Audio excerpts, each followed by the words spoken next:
It's another great day for working on the railroad, and today I'm going to be making connecting wires to connect the Fastrack to the power circuit of the wiring harness that runs around underneath the table.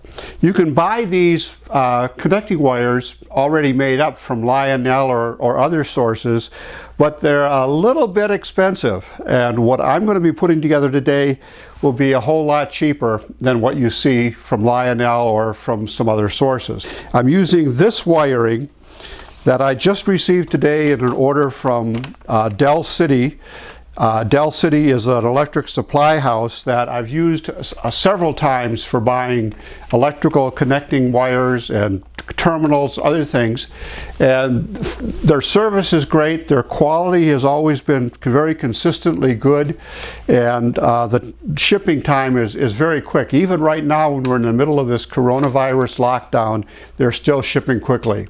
So let me get started and I'll show you how we do it. Making these connector wires is a really simple process.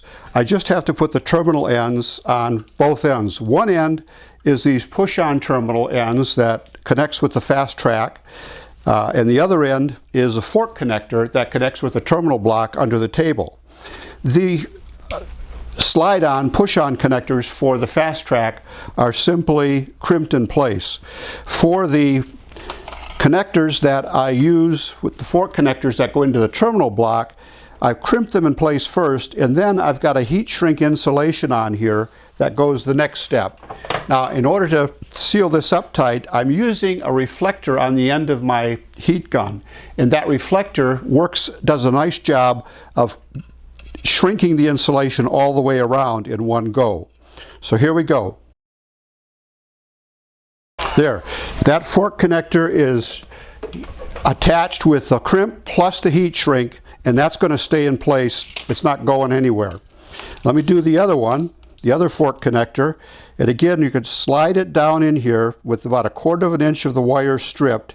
Slide it down in so it goes in the barrel, and you can actually see it. If you look at the opposite end, you can see that it's in place properly.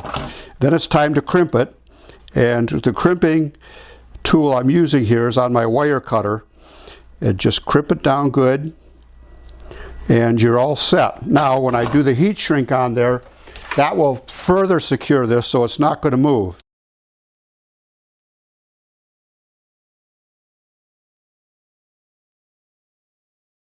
So we've got that in place. We're all set to go. We've got our connection wires made.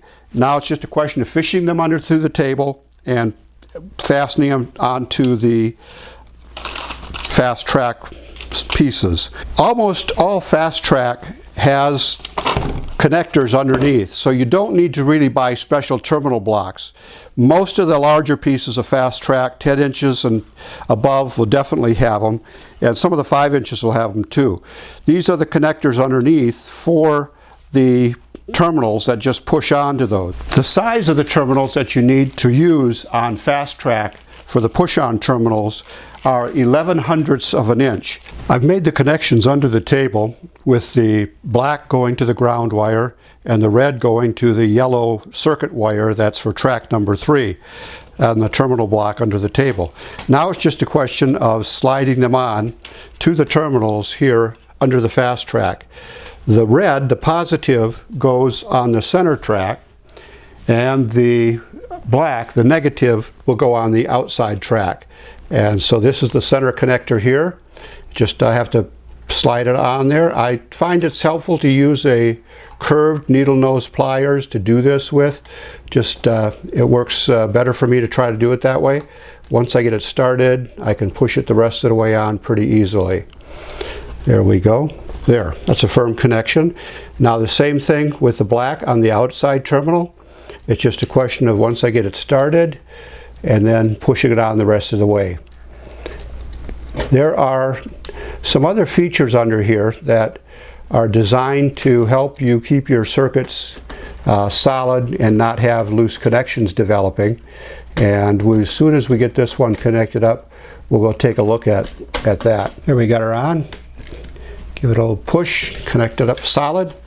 Now we have here a little clip that you can put this wire into that will hold it more steady and avoid developing a loose connection later on. You can do that with the other one as well, but it really isn't necessary because there's not going to be any real strain or stress on these wires once they're connected. Everything's going to be locked down in place, screwed down in place, and they'll just be there. The final thing that I'm going to be doing here is under the roadbed of the track, I've got those two wires now hanging down, and they're not going to look, that doesn't look really like the best kind of a situation in the world. So I'm going to be putting those two wires inside a pillar that I'll make out of XPS foam, and then paint that so that it blends in with everything else, and it'll hide those two wires on that drop. And I'll do something similar on all the other drops. I'll make some kind of effort to disguise each one of those. So that's how you wire it up. That section of Fastrack now, when I turn the power on, is hot, and I'll have power to drive the engine on up the slope. Please subscribe if you haven't done so already. Hit the thumbs up down below and like the video, and I appreciate your time. Thanks for watching.